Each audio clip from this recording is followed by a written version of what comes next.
الزام لگا رہے ہیں میرے سامنے بٹھائیں.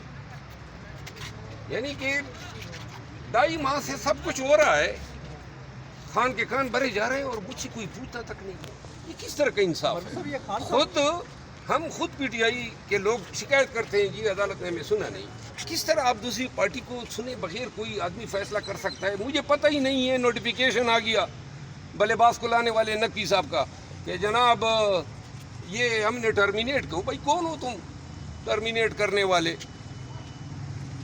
تو یہ اب سب لوگوں کو دیکھو, یہ آج پاکستان تحریک انصاف کا ورکر اگر کسی سے نفرت کرتا ہے تو ان لوگوں سے نفرت کرتا ہے جن لوگوں نے خان کو آڑے وقت میں, تکلیف کے وقت میں, کڑے وقت میں چھوڑا. اسٹیبلشمنٹ کی ڈر سے ہمارے خلاف وعدہ معاف گواہ بنے, مخالفین کے گود میں بیٹھ گئے, پی ٹی آئی کے خلاف بیانات دیے, ورکر کا حوصلہ توڑا. آج پرویز خٹک, فواد چودھری, اسد عمر اور عمران اسماعیل اور علی زیدی اور اون چودھری کے بھائی کو پی ٹی آئی میں لانے کے لیے تازہ ترین کوششیں ہو رہی ہے. کیا ورکر اس کو برداشت کر سکیں گے؟ یہ پی ٹی آئی سے لوگوں کو متنفر کرنا چاہتے ہیں, خان سے لوگوں کو متنفر کرنا چاہتے ہیں. ورکر کو علم ہونا چاہیے. دیکھیں اس پارٹی میں اسٹیک ہولڈرز کون ہیں؟ یا خان ہیں یا ورکرز ہیں, یا خان ہیں یا ورکرز ہیں. ورکرز ہی وہ لوگ ہیں جنہوں نے مار کھائی, جو جیلوں میں گئے, جنہوں نے ووٹ ڈالا یا ڈلوایا. تو لہذا ان کی مرضی اور منشا کے بغیر کسی کی آمد قبول نہیں. آج اڈیالہ جیل آپ کفن باندھنے کی اجازت مانگنے گئے تھے, کل جو جلسے میں آپ نے کہا. دیکھیں کفن کے لیے ہم تو ویسے ہی ہم تو شاید گزشتہ 15 سال سے بونس میں پھر رہے ہیں, ٹھیک ہے نا. اور دوسری بات یہ ہے کہ یہ میں پھر کہتا ہوں کہ یہ 3 ماہ سے جلسہ کیوں نہیں کر سکے ہیں؟ یہ کیا ڈرامہ ہے؟ این او سی نہیں ملا. یہاں پہ سارا پاکستان جمع تھا اسلام آباد کے جلسے میں اور جلسہ مؤخر کیا گیا.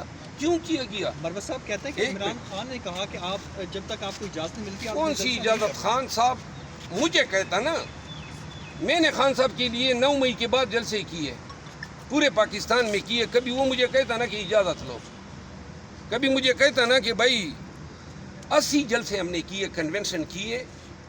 اور ایک بات اور بھی آپ کو بتا دوں, چیلنج کر کے کہتا ہوں, ابھی یہ جو ثوابی میں جلسہ ہوا ہے اور علی امین خان کو خراج تحسین پیش کرتا ہوں کہ ثوابی کے جلسے کے اخراجات جو ہیں 1,25,00,000 روپے اس نے ادا کیے. میں نے چیلنج کر کے کہتا ہوں پورے پاکستان میں جلسے کیے, کوئی ایک آدمی کہہ دے کہ یا پارٹی کہہ دیں کہ 1 روپے کسی نے دیا ہو. ان تمام جلسوں کی, ان تمام کنونشنوں کی, کہ 1 روپے حرام ہو جو کسی نے دیا ہو. الزامات یہ لگا رہے ہیں, یا میرا گھر گرائے گیا, کوئی ایک کہہ دے کہ کسی نے 1 روپے ڈونیشن کی آفر کی ہو. میرا بردر ان لا مرڈر ہوا, میں کہہ سکتا ہوں, اور کس چیز پہ مرڈر ہوا, کوئی میرے پاس تعزیت کے لیے آیا ہو, اور تانے مجھے دے رہے ہیں کہ جناب نکال رہے ہیں. کس چیز پہ نکال رہے ہو؟ یعنی کہ اس چیز پہ نکال رہے ہو کہ جو آپ کرتے پھریں کوئی خان کو یہ بتائے نہیں. بتاؤں گا اور ڈنکی کی چوٹ پہ خان کو بتاؤں گا. اچھا, اب خان صاحب کا نیکسٹ مستقبل کیا دے؟